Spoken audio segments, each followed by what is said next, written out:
Whether you're working on lowering your handicap or just trying to keep the ball on the fairway, one thing is for sure. The 19th hole is always worth showing up for, and that's where Dan Murphy's steps in. Proud sponsors of Make Me Good at Golf, Dan's has the perfect post-round drinks thanks to their lowest liquor price guarantee. You know you're getting unbeatable value every time. Just like your golf game, they're all about bringing those numbers down in the best way. So swing by your local store or shop online. Dan Murphy's, where low scores and low prices go hand in hand. T's and C's apply. Remember to choose Drink Wise, even if your handicap is a work in progress.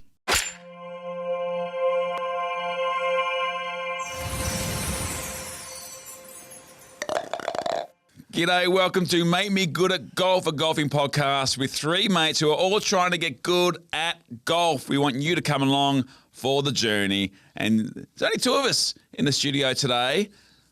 Is that a bird? Is it a plane? Is it a tireless soaring through the air? It's Long Ball Lehmo! Hey, long ball Lehmo. Today I was going to lobby to have my name changed from 270, Mr. 270, to Mr. 300, because 270 metres is 300 yards. Oh, well. So I was wondering if perhaps we could have a conversation around that. But I mean, long ball Lehman. Long Ball Lehmo, I kind of like.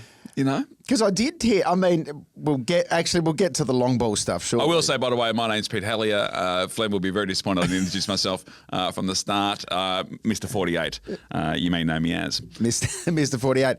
And Mr. 71, Damien Fleming, not with us today. Did he leave an excuse? What's he doing? I can only assume it's a chronic case of the squirts, which... Well, all the best, Damien. We hope you recover well. No, Flem does have obviously for the Norwegians watching, Flem is a ex-Australian cricketer of some note. I think he played one good game early and then probably it was all downhill from there. then just clung on for dear life. Clung on for the dear life. next 23 tests or whatever it was. Clung on for dear life and cashes. And there's a big, the Ashes is coming up, which is the greatest cricket tournament, the highest level, Australia versus England. The oldest sporting rivalry in the world. Is that right? It goes back to 1877. There you go. Name me an older one. Collingwood? No. The Suns versus the Giants? No. So they have a big photo shoot today. All the legends are out there having a photo shoot. So he's there. So he won't be able to join us this week. The Ashes is coming up very soon. Very excited about that. Anyway, it's a shame he's not here because I've got a couple of little issues with Flem. Was that right? Today, which we'll get to shortly. Okay. Shall I tell you about my week in golf? Please do. I played last Wednesday. I played 9 holes at Ivanhoe, great public course. Ivanhoe is the closest course to where I live, and it doesn't get spoken about enough. It's a shorter course. There's only one par 5 on it. Yes, and it's a lovely course. It's really nice, and I love that it's not spoken about because I went there with Adam Rosenbach's great friend of ours, to play 9 holes. There was no one behind us. Oh yeah, no one in front of us. Nice. And we just had a very relaxing 9 holes. We played 9 holes in 90 minutes, if you don't mind. It was great. If you hit the right time, there are times when Ivanhoe is packed on weekends. But yes, you can get a nice little round in. It was lunchtime on a Wednesday too, and it was a beautiful sunny day in Mill. I couldn't believe it. So we had a great 9 holes. Anyway, I was scoring on my score. Yep. And because normally in years gone by, I just would have played that 9 and not even scored. Okay. But of course now we're being vigilant about it. So I score, and I was playing pretty well. Yeah. And I'm kind of not paying much attention to it, but I'm adding up my score. Yeah. I get to the end of 9 holes, 17 points. That's pretty good. 17 points. Take that. Pretty happy with that. Yep. But then I still felt as though I'd played better than that. It's like, dang on, let me just double check this. I've got to do an audit, the old accountant in me coming out. Right? So I go to audit the numbers. It had given me, inexplicably, I have no idea why, a handicap of 8. 8? 8 instead of 22. You are not 8. I am not 8. But I played to 8 because I had 17 points. Well, 17's all right, yeah. So what'd you have in the end? Did you work out if you were playing off 22? Well, it would have been just add 7 strokes. Okay. So 24. 24. Would have been 24. I would have been on track for 48. There might be a new Mr. 48 in town. there might have been. So I was hitting them all right. How did Rosie go? Rosie went well. He hits a very straight, long drive. Does he? Yeah. He's pretty handy. Okay. He's a left-hander. Is he? Bizarrely, we need to get more left-handers in our we group. need to bring left-handers into the fold. Yeah. They've been shunned for too long. We'll get Rosie on the show at some point. We will indeed. So that was Wednesday. So that was Wednesday. Then on Thursday, I played Sandhurst with Flem. Yes. Oh yes, and who'd you play with? You want to tell everybody? For people listening, I saw Pete on Friday, and Pete says we're both driving out to Spring Valley. We'll talk about Spring Valley in a second. So we're in our respective cars. We're talking on the phone, heading out to Spring Valley, and Pete says to me, "How was Sandhurst?" I said it was great. He goes, "Who'd you play with?" And I said, "Oh, you're not going to believe it. We played with Ricky Ponting and Ian Botham." And there's a little pause. I was like, just be adult about it. I mean, sure, just be an adult. Oh, yeah.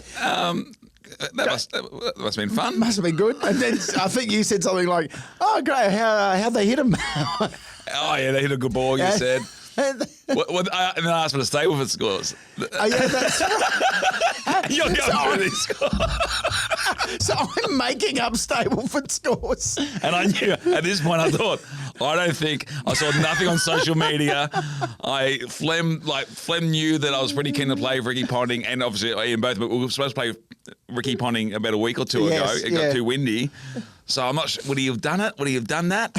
I'm just like, I'm gonna take this away. I'm not believing this. Yeah. So I think you said, how'd they go? And I was like, I had to really think on my feet.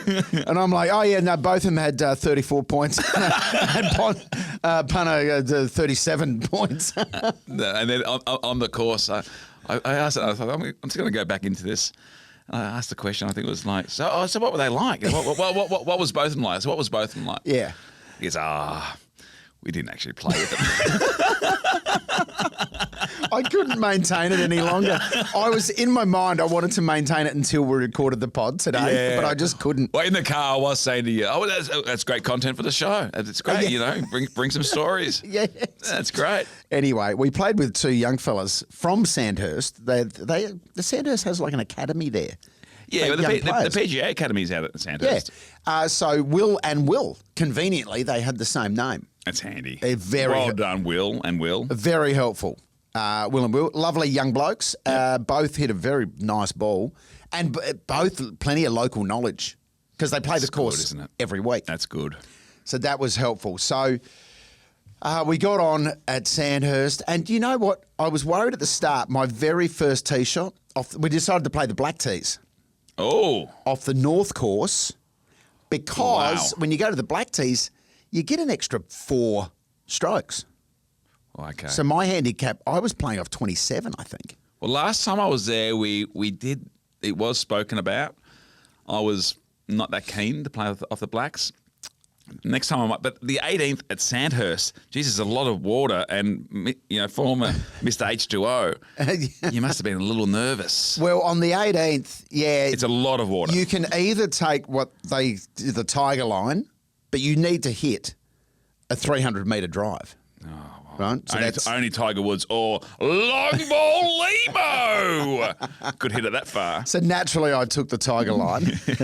No, there's another line where you need to hit it to 20, or you basically hit across the lake to the ladies' tee. Yeah, right. On the other side, which is about 150. To be honest, that's what I'd be doing. So they're pretty much your options. I'm not trusting myself to hit even 220. And there's another one where you hit over water as well. I think it's the 6th. There's quite a bit of water, but a really fun course. Oh, it's a beautiful course. I enjoyed it. So off the black tees. Was it windy? It was windy. Yeah. First hole, so we meet Will and Will. Yeah, windy Will and Will. And first thing they say, "Oh, you guys do a podcast, don't you? Make me good at golf." I said, "Yeah, we do." And they go, "Oh, that's great. Oh, this will be a bit of fun. Hopefully you can make us good at golf." They're getting into it. And I said, "Yeah." So I tee off from the first. Absolutely I hit a long ball. He does. But I slice it. Oh. And I go down to try and find it. Lost ball. First hole. First shot.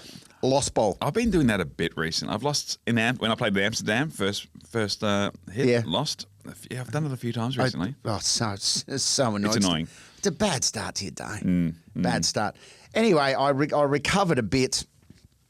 Mr. Fleming. Look, Flem's day was up and down, I've got to say. I've got two things for Flem. One, we've got the video here, actually. Oh. Flem, now you call me Mr. H2O. Okay. Yep. There's a par. Where's your ball? I think it's having a swim. Like Windy Pete did, actually. Right. And he had a I'm meant to be Mr. H2O. What are you doing? Yeah, but you had 4 in the water. I think that's the hole that I hit into the water and then got up and parred it. Right. Well, I think Mr. Fleming had to take a drop. He couldn't find his ball. Yeah. And he'd hit a really good drive too, but it just ended up in the water. How was his mood after that? He was a little bit grumpy. Yeah. He might need to be grumpy Flem. Grumpy Flem. At some point. But I do have, and this is where I wish Flem was here, because I have a serious bone to pick with Damien Fleming. Oh. You know what? I like that he's not here. Right, okay. Well, so we can talk about him behind his back. Good. There's a par 3. I can't remember how far into the round this was. I think it might have been in the front 9. We get to a par 3.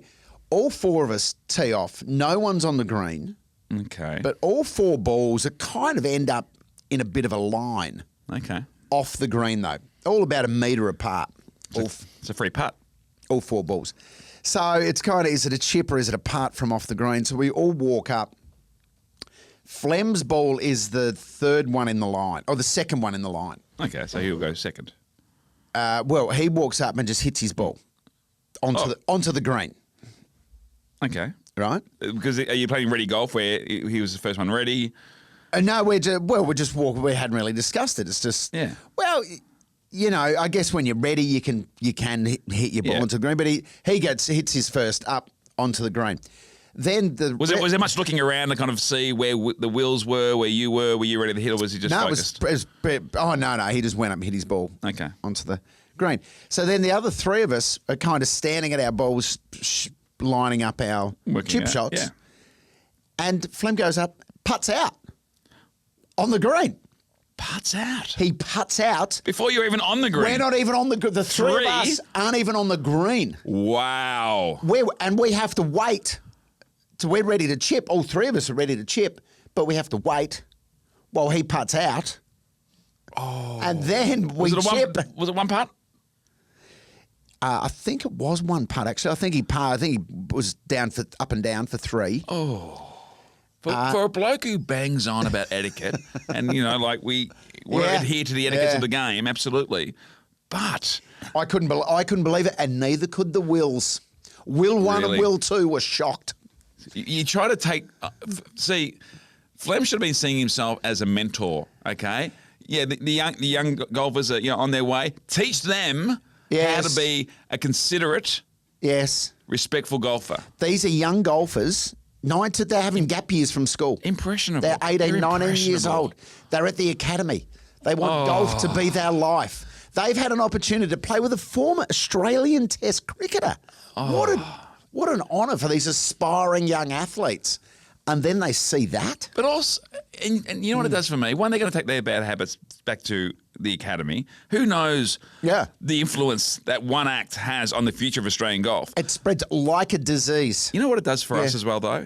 When we're out on the course now, we're not just representing Anthony Lehman, Peter Hellier, and Damien Fleming. We're representing Make Me Good at Golf, the podcast. That is it. And I don't want any of you. I don't want you or David. I don't want me to be doing it, to be acting in this abhorrent, kind of animalistic way, selfish way. Disgusting. It's disgusting. It's disgusting. Flem's the first person to go, oh, look at that, those youngsters over there. They're probably stolen my ball. They're probably, they're probably cheating. But your bags are too close to the green. Mate, a bit of etiquette. A little bit of etiquette. You know what he needs? A refresher course. I think he does need a refresher course. But it left a bad taste in my mouth. Oh, it really did. Well, I would rather have. Honestly, I'd rather have a pangolin soup from a wet market than have to watch that again. That would leave a bad taste in your mouth. that really will. That'll do it for you. That will do it for you. I was shocked. I was embarrassed. Yep. I didn't want to say anything because I thought, I don't want to make a big deal out of this in front of the impressionable young fellas. But maybe now they're doing that. Now they're playing around today, and one of them is just putting out. Well, I've actually without waiting. Words is coming through that one of the Wills is actually quit golf altogether. So disillusioned. He's so disillusioned with the game and the senior members of the community. And Flem is a senior member. Yeah. You know, very senior. I wanted to feel... Extremely senior. Like Extremely senior. Clearly the oldest of the three of us. He's got the electronic cart. He doesn't even have the strength to push his own cart. I tried to film it on my phone, but I was so shaken. My hand was shaking. Oh yeah, you would. That would be. I couldn't film it. That would be an awful thing to live through. Yeah. It was horrible. So God knows what's going to happen next. I just want to take the opportunity to apologise to our sponsors, to Drummond, to Future Golf, to BioGolf, to Dan Murphy's, of course. Yeah, Titleist. This is Titleist. This is not how we want to represent ourselves. No. Flem will be spoken to, both on air and off air, when he comes back. And we'll give him a copy of the rules of golf. It's the rules and the etiquettes of golf. Yeah. Just so he properly, understands it. Well, I'm glad he's not playing in the Vic Open Pro-Am with us, because I don't want that to be feeling Flem's going to humiliate us. Oh, yuck. With this kind of behaviour. Can you imagine that? A PGA tournament? Ian Botham's playing. Greg Blewett. Yes. Alan Lamb. Oh, Mark Leishman. What does he do to Mark Leishman? What, chat to him through his swing? Hey, Mark, how you going? What did you get up to last night? Oh, what's that? You having a shot? Oh, sorry, what? Do I have to stop talking? Well, I'll tell you what, mate, it's not the bloody football. We're trying to put the feelers out of maybe getting to live golf as well. I thought a big red line's gone through Damien Fleming's name today. Yeah. A big red line. It's a long road back from here, I'm afraid. Yeah. I'm not sure if I can play with him again for a while. I just need a break from him. I'm glad he's not here this week. After hearing that, to be honest. Yeah. It's deeply disturbing. But I managed to gather myself. Well done. After the shock. And how did you play? After the shock of what I witnessed, and I finished with 38 points. Well done. Yeah. That's nice. Pretty happy. That's very nice. Pretty happy. Flem finished with 39 and won the comp. Despite... But there's an asterisk next to that There's win. an asterisk, yeah. Did word filter back to the clubhouse? No, it has now, though. Yeah. He'll be stripped of that. He doesn't deserve that. He should be. He doesn't deserve that. Make Me Good at Golf is all about lowering your handicap, and with Dan Murphy's on board, we're lowering more than just your scores. With their lowest liquor price guarantee, Dan's makes sure you're never overpaying for that well-earned drink after you're hit with mates. Whether it's a post-round beer or a celebratory bubbly for that unexpected birdie on the 12th, how good was that? Dan Murphy's has your back. Great drinks, lowest prices, and always within reach, online or in store. Dan Murphy's, proud sponsors of Make Me Good at Golf, and even prouder price cutters. T's and C's apply. Remember to choose Drink Wise. I only played the once with you, good self, with the legends at Future Golf. We had our first Future Golf kind of experience. It was a Future Golf tournament. Yeah. Sponsored by, done with Genesis. Genesis, yep. And it was a great day. Spring Valley, which is one of the Future Golf courses, beautiful course. It was stunning. Yeah. The fairways were in great nick. The greens, they're a bit quick. They are quick. Not quick enough for me. No. Long ball Lehmo still, he hits a long ball. You know what he does with his putts? He leaves them short every time. Even on glass, you're leaving them short. I cannot hit a putt. I don't know what's wrong with me. You had one where you basically were on it was a par three. Was it the par three? It was a par three. My tee shot was about 4 feet from the hole. Yeah. And I've three putted it. For a 4. Just infuriating. It was ugly. Yeah. But Pete, you on the par threes, can I say, the par 3 10th, well, I've got it right here. Let's have a look at Peter Hellier on the par 3 10th. Look at this. So, Pete, just talk us through what you're going to do here. I'm going to put it in the hole. Simple as that. Okay. I'm not messing about. Great. 122 metre par 3. It's the 10th. Surrounded by bunkers. Here at Spring Valley, it's surrounded by bunkers. That doesn't bother Peter Hellier, though.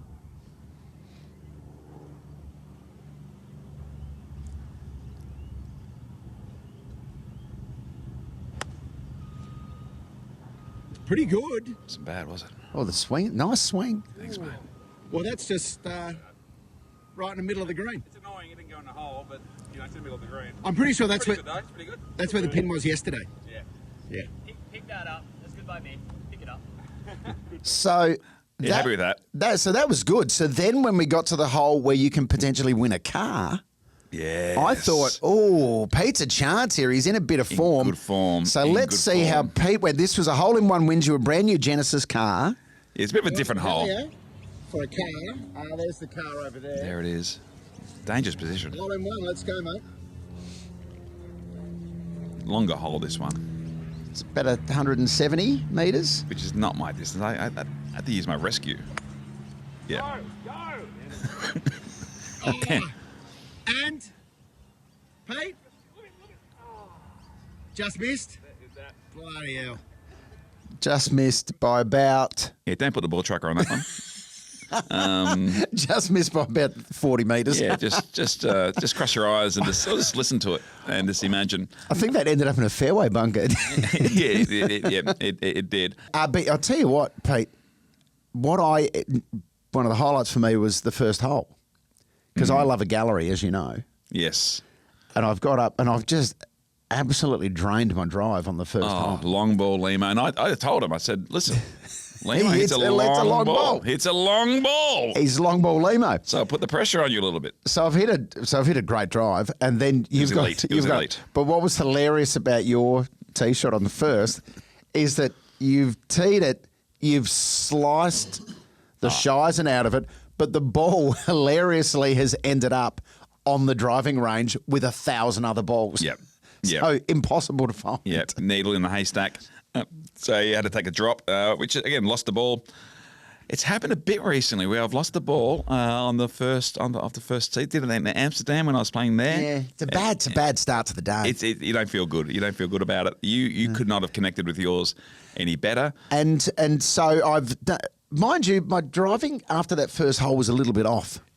I couldn't regain that sort of. That was your best drive of the day. There might have been another one that was close to it. There was one other, the one that went 272 metres that I measured. 72. But there was one drive where they were measuring our swing speed.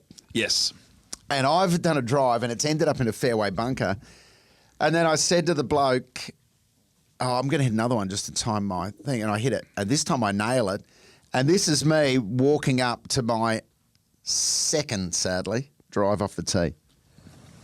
So walking up the 17th here. And it's the longest drive on the par 5. Current longest drive. Hello.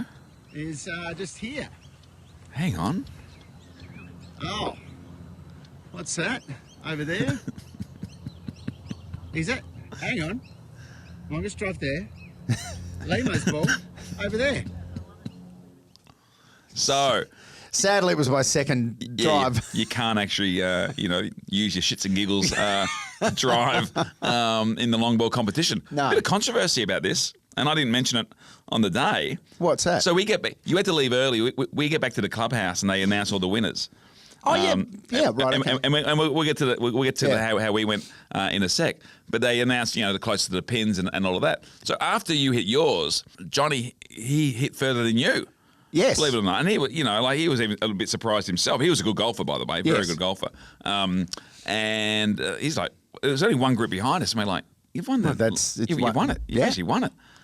We get back to they announced the winners. Johnny's name wasn't read out. He didn't win longest drive. And the person who won, I don't think was in the group behind us. How? And I was at the back of the room. I was going to fight for. Of course. Once you're in a group with me, you're in we're for friends life. for life. We are mates for life. I'll die for you. Pete has an existing WhatsApp group with every foursome he's ever played with. Exactly. I've got tats on my back. My back is full of tats of everyone I've played golf with ever.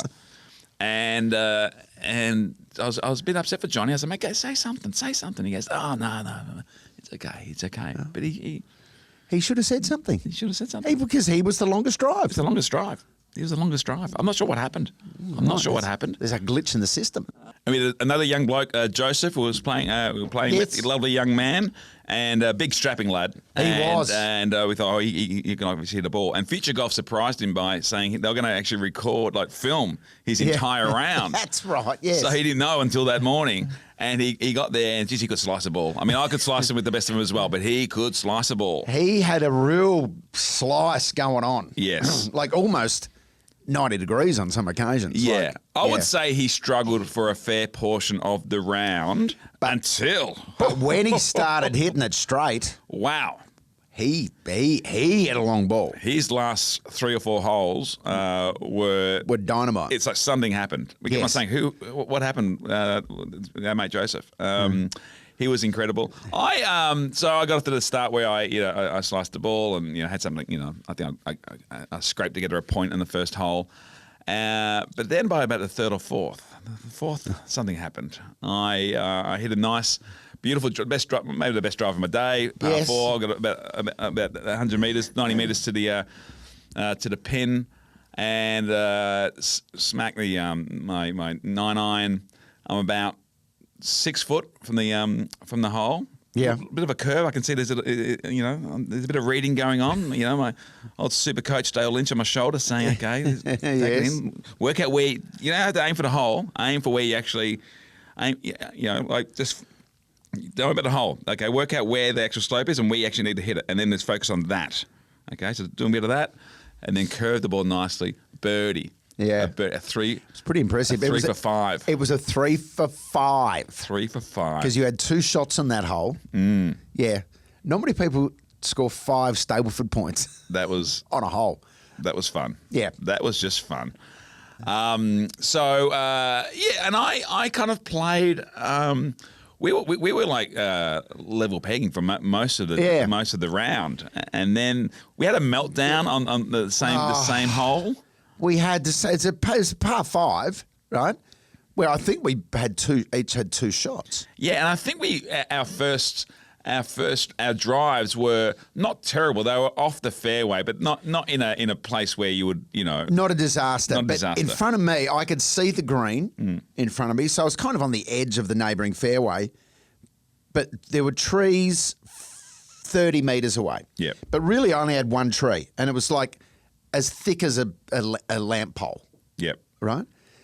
And I thought, you know what? I'm just going to hit a 4-iron because the chances of me hitting that tree, as if I'm going to hit that tree. No, you're not. I'm 30 metres from it. Yeah. Right? It doesn't exist. So I get the 4-iron out. I smash it. The ball hits the tree so perfectly in the middle that it bounces straight back to me and back past. I actually go backwards. I end up going backwards. Like what? I could try that shot 100 times and I would not do it again. It's just ridiculous. It was incredible. It was absolutely incredible. I went out to the other side of the fairway. The smart play would have been just to get back onto the fairway to give myself a chance, a nice angle coming back into the green. Yeah. But no, I think I can hit over those trees up there. And I tried. I topped 2 balls. And I end up, I think the only wipe I had for the day. It wasn't fun. It's infuriating. It's infuriating because I was feeling pretty good up to that point. I got selfish. Yeah. Golf taught me a lesson. You have to be. Okay, here's a question for you. Yeah. Now, I read this in an article over the weekend, and it was written about the Wallabies, who are having a shocking run at the moment in Europe. No, haven't won a game over it. Just got beaten by Italy on the weekend. Oh, mamma mia.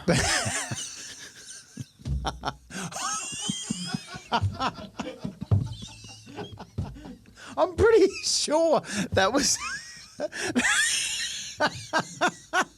I just would love rotating fans the coach to go into the post-match press conference and say, what are your thoughts on the game? Go, mamma mia. What a great analysis. But the headline said, would you rather be consistently good or occasionally brilliant? Because the article was saying that the Wallabies were occasionally brilliant but never consistently good. So let me put this to you, right? You have a choice between these two things. You can be consistently good as a golfer and get your handicap down to, say, 6. Yeah. Okay? but your longest drive you ever hit is 220 metres. Yep. Right?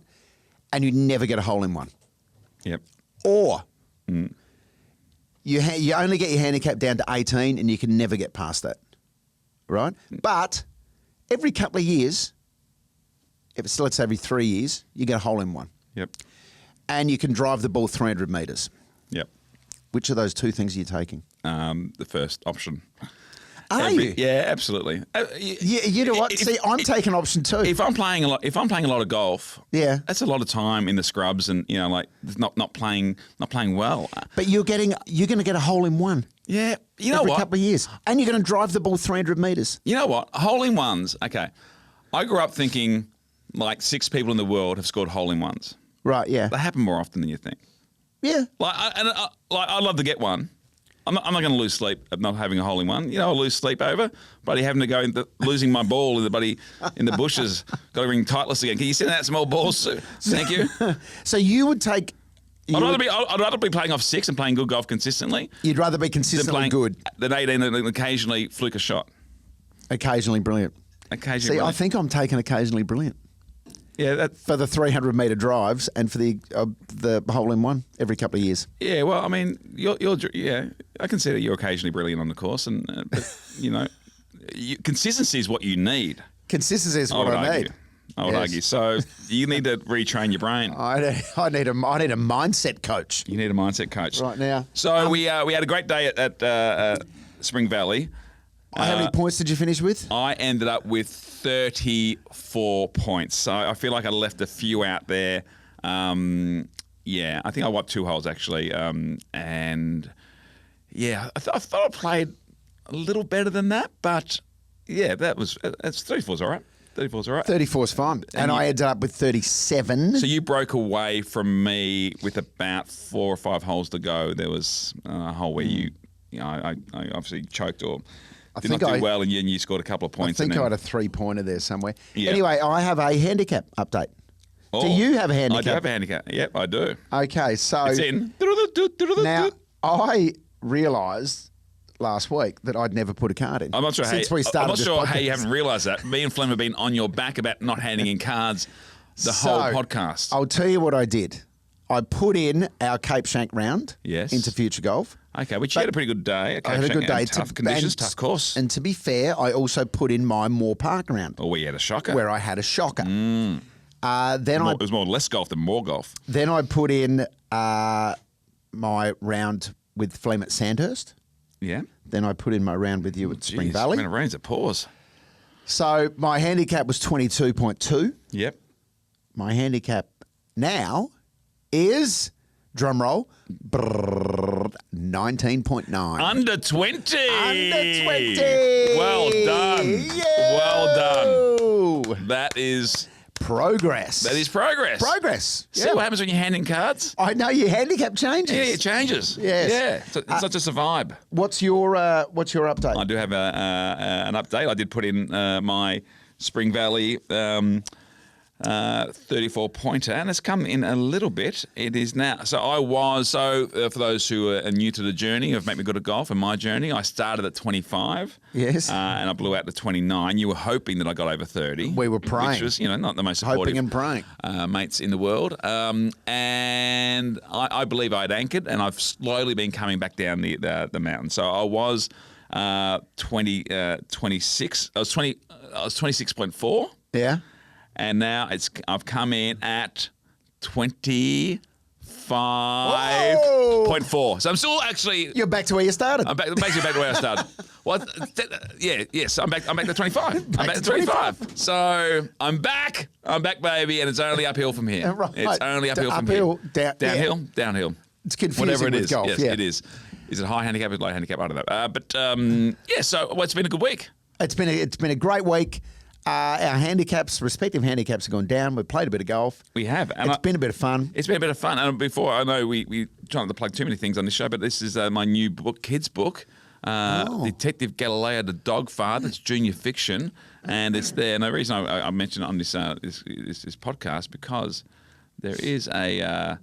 Is there a golf scene in there? I like the little golf thing in there. Yeah. Oh, I can't find it now. But it's in there. Is it someone hitting a long ball? Is it? It's a new character, Long Ball Larry, based on a certain somebody.